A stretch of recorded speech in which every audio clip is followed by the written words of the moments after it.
आप देख रहे हैं YouTube channel GK smart study. अगर आप भी सरकारी नौकरी की तैयारी कर रहे हैं तो ये क्लास आपके लिए बहुत ही महत्वपूर्ण होने वाली है और इस चैनल के माध्यम से आप जीके की तैयारी कर सकते हैं। चलिए क्लास शुरू करते हैं। आज हम पृथ्वी चौहान और मोहम्मद गौरी का इतिहास कवर करेंगे एक वीडियो के माध्यम से। उत्तर भारत की धूल उड़ रही थी। क्षितिज के उस पार दोनों सेनाएं आमने सामने खड़ी थी।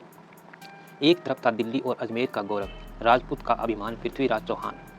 दूसरी तरफ गजनी से आया एक महत्वाकांक्षी आक्रमणकारी मोहम्मद गौरी। सन 1191 में तराइन का पहला युद्ध पृथ्वीराज चौहान और मोहम्मद गौरी के बीच भयंकर युद्ध हुआ था। पृथ्वीराज चौहान ने अपनी विशाल सेना के साथ मोहम्मद गौरी को ऐसी हार दी कि उसका घमंड टूट के चूर हो गया। राजपूतों की तलवारों बिजली की तरह चमकने लगी, घोड़ों के टापों में धरती हिला दी थी और मोहम्मद गौरी घायल होकर युद्ध भूमि से भाग निकला। इतिहास के उस मोड़ पर ऐसा लगा जैसे भारत ने खतरा टाल दिया हो। लेकिन कहानी यहाँ खत्म नहीं होती। हार के एक साल बाद मोहम्मद गौरी वापस आया, लेकिन बदले की आग उसके भीतर जल रही थी। उसने अपनी सेना को फिर से तैयार किया, नई रणनीति बनाई और एक साल बाद फिर वापस लौटा। इस बार पहले से ज़्यादा खतरनाक था। सन 1192 का तराइन का दूसरा युद्ध। तराइन का वही मैदान, लेकिन इस बार हवा अलग थी। राजपूत शिवर ने आत्मविश्वास था क्योंकि पिछली जीत उनकी याद अभी ताज़ा थी। लेकिन दूसरी ओर मोहम्मद गौरी ने युद्ध को सिर्फ ताकत से नहीं, दिमाग से लड़ने का फैसला किया। रात के अंधेरे में उनकी सेना ने अपनी चालें बिछा दी, तेज घुड़सवार और लगातार हमला कर पीछे हटने की रणनीति बनाई। सुबह होते ही युद्ध शुरू हुआ। तलवारें टकराई, ढालें टूटी, हाथियों का चिंगाड़ और सैनिकों की गर्जना से आसमान कांप उठा। राजपूत योद्धा पृथ्वीराज चौहान वीरता से लड़े। हर प्रकार में सम्मान था, हर कदम में बलिदान था।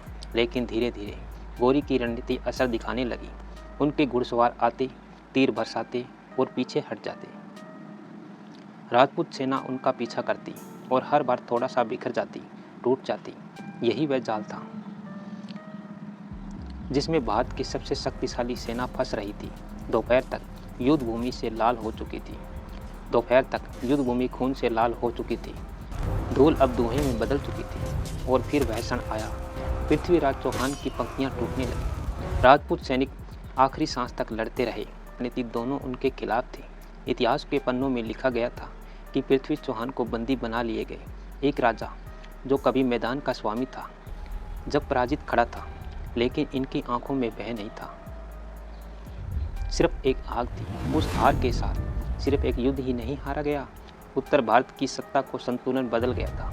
दिल्ली के द्वार खुल गए थे और आने वाले कई वर्षों के लिए भारत की राजनीतिक दिशा बदल गई थी। राज्य की एक गूंज बस गई। इस कहानी में सिर्फ हार की नहीं है, यह चेतावनी है कि जब एक शक्ति बढ़ जाती है तो साहस भी उसे नहीं बचा पाता। पृथ्वीराज चौहान का नाम आज भी जीवित है क्योंकि पराजय के बाद भी कुछ योद्धा इतिहास में नहीं, लोगों के दिल में अमर रहते हैं।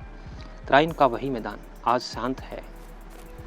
वहाँ अब तलवारों की आवाज़ नहीं आती, लेकिन अगर ध्यान से सुना जाए तो वहाँ की हवा अब भी कहती है 1192 में सिर्फ एक साल नहीं था, वह एक मोड़ था जिसने भारत का भविष्य बदल दिया। अगर आपको ये वीडियो अच्छी लगी तो जीके स्मार्ट स्टडी को सब्सक्राइब जरूर करें। मिलते हैं नेक्स्ट वीडियो में। धन्यवाद।